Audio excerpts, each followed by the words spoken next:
Bismillahirrahmanirrahim. Assalamualaikum warahmatullahi wabarakatuh. Saya Fatimah Aminah dengan 123 208 Di sini saya akan mempresentasikan hasil dari proposal penelitian dalam mata kuliah metodologi penelitian pendidikan kimia yang diampu oleh dosen eh, Profesor Dr. Ida Farida Chahra. Di sini saya mengambil judul penerapan LKPD berbasis proyek pada sintesis sabun dan polimer superabsorban dari bahan alam untuk meningkatkan keterampilan proses sains. Nah, selanjutnya di sini ada latar belakang, di mana pembelajaran kimia yang secara umum cenderung konvensional, sehingga rendahnya keterampilan proses sains atau KPS pada siswa.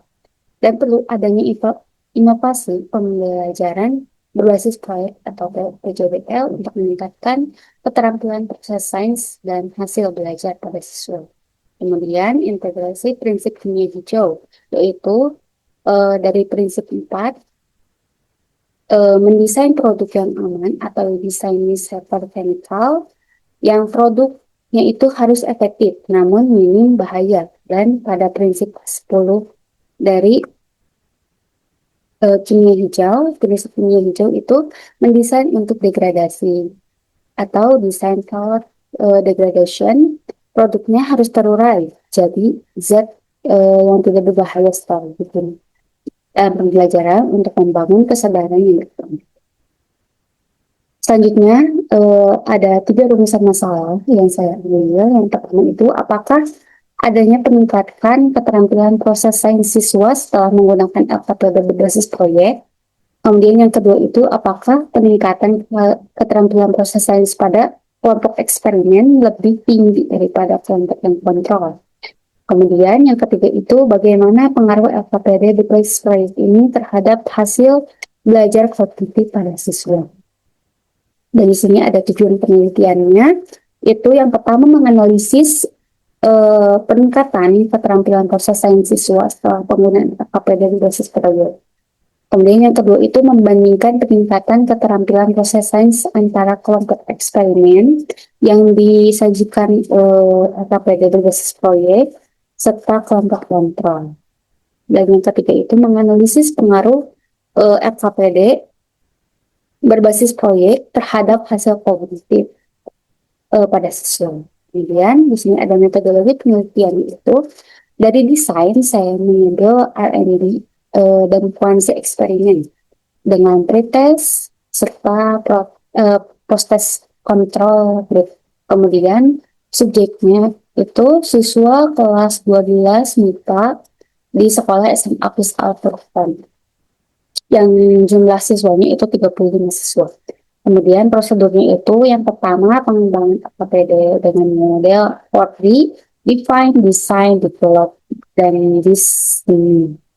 Kemudian yang kedua itu implementasi LKPD berbasis proyek dengan 4 kali pertemuan. Kemudian yang ketiga itu evaluasi dengan tes keterampilan proses sains dan kognitif pada siswa.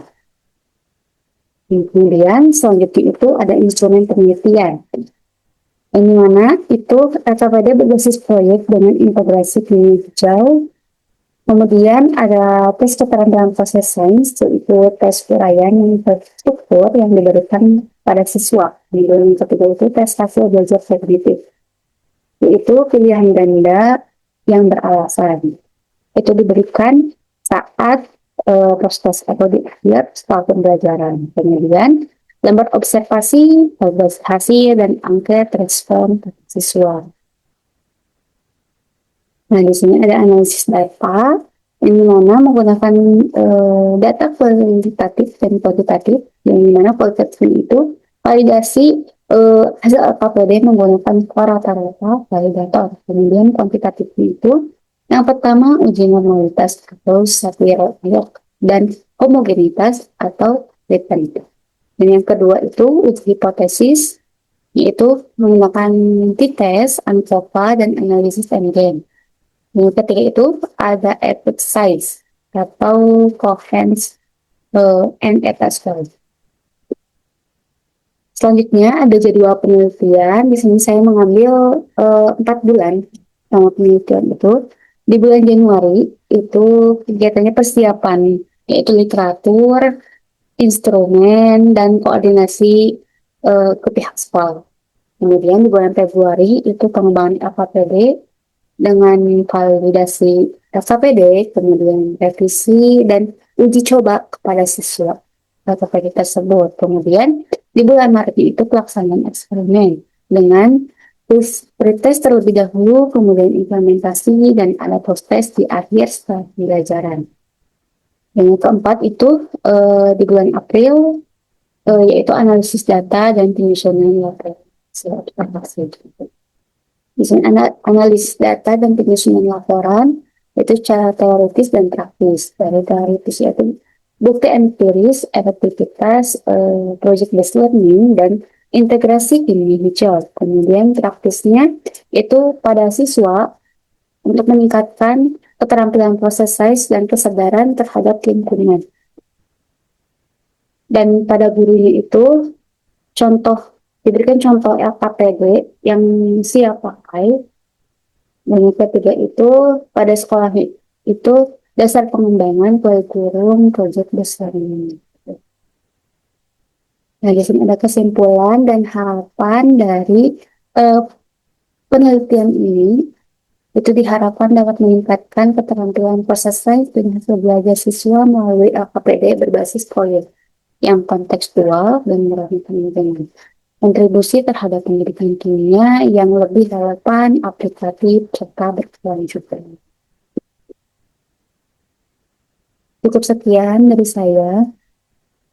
Wassalamualaikum warahmatullahi wabarakatuh.